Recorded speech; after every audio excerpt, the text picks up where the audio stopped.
Every year, a large number of babies are seriously injured or die because of hazards associated with their cribs. Parents should be aware of possible dangers and take their precautions to ensure their baby's safety. When assembling a new crib, follow the manufacturer's instructions carefully.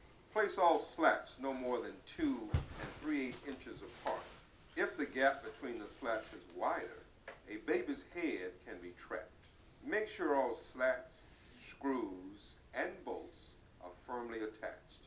Broken, missing, or loose slats and hardware can leave openings where a baby can become trapped. In addition, make sure there are no cutout designs in the headboards and footboard of the crib that could entrap the baby's neck.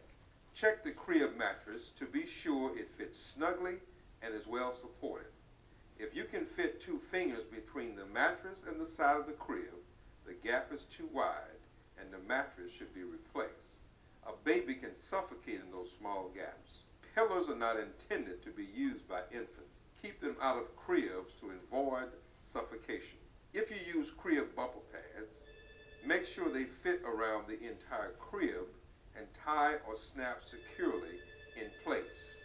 Do not use bumper pads if the baby can pull himself up to a standing position because he might use the pad to try to climb out of the crib. To prevent accidental strangulation, never place a crib near dangling drapery, window blind cords, lamps, or wall hangings that a baby can reach. Remember, children, especially infants, are curious about their world and will grab objects around them. Plastic bags or toys with strings do not belong in a crib and should never be placed nearby. Hanging mobiles or good stimulants for young infants can present a hazard to the infant if they are not extremely well secured and preferably out of the infant's reach. Since 1963, health professionals have been probing, studying, and at times discarding theories of what causes SIDS or how to prevent such deaths.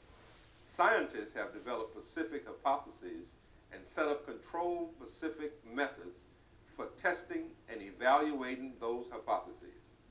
Researchers from within the private and public sectors have studied families' background, prenatal and birth history, diet, allergies, immunizations, illnesses, behavior and personality, sleeping habits and positions, and the effects of the environment on infant health.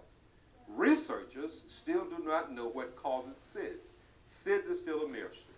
Through the use of postmortem examination, scientists have confirmed that pinpoint hemorrhages in the lungs and the thymus and production blood cells in the liver are common in SIDS victims, and are mild inflammation of the upper airway and congestion of the lung.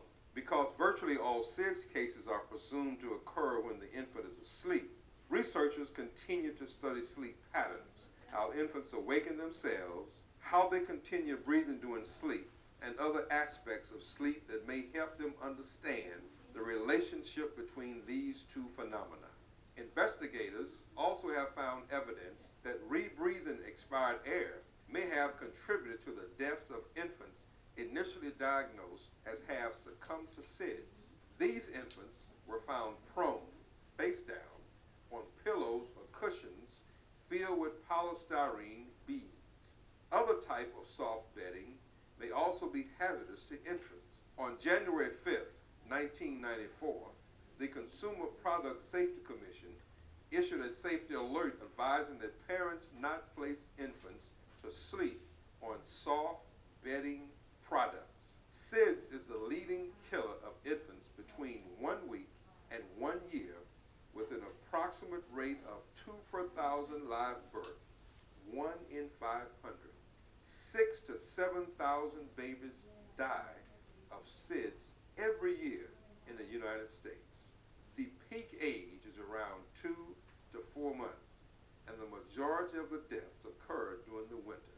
SIDS cannot be predicted, prevented, or reversed. 9 years ago, I had a child die of SIDS.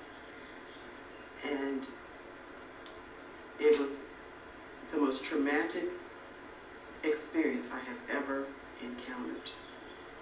And just talking about it, you know, um, the baby was fine 1 minute. 7 minutes later, and we know this from the time frame I went to pick my son up from preschool. 7 minutes, he was dead. There was warning signs, though. There was warning signs. I had been on vacation. The child was ill while I was gone. He wasn't drinking. He wasn't eating as normal. And I mentioned it to the parent. And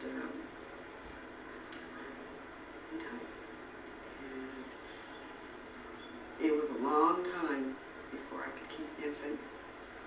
You know, I would wake up seeing that baby lying there. And I had to move. I moved. I couldn't live in the house. I couldn't even go to that room anymore. The parents were really wonderful. They came.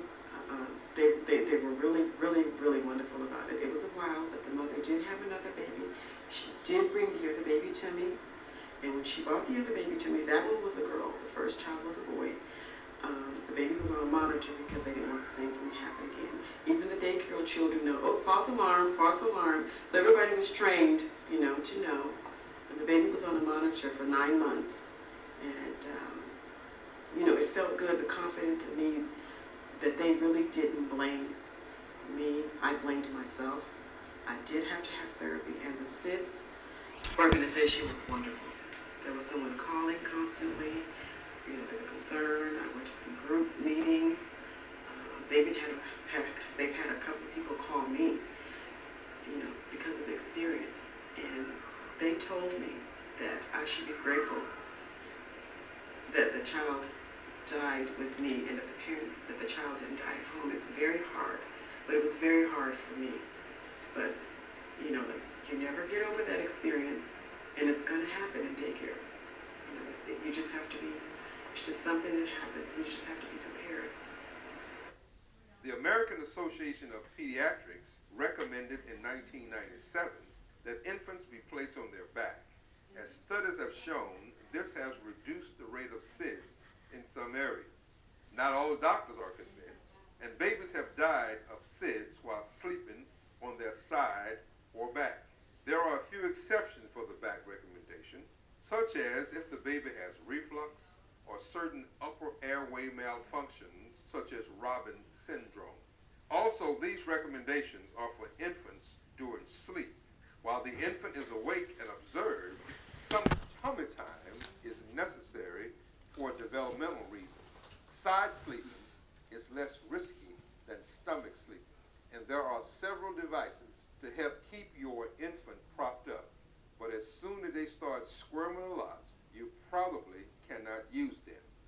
SIDS is not anyone's fault.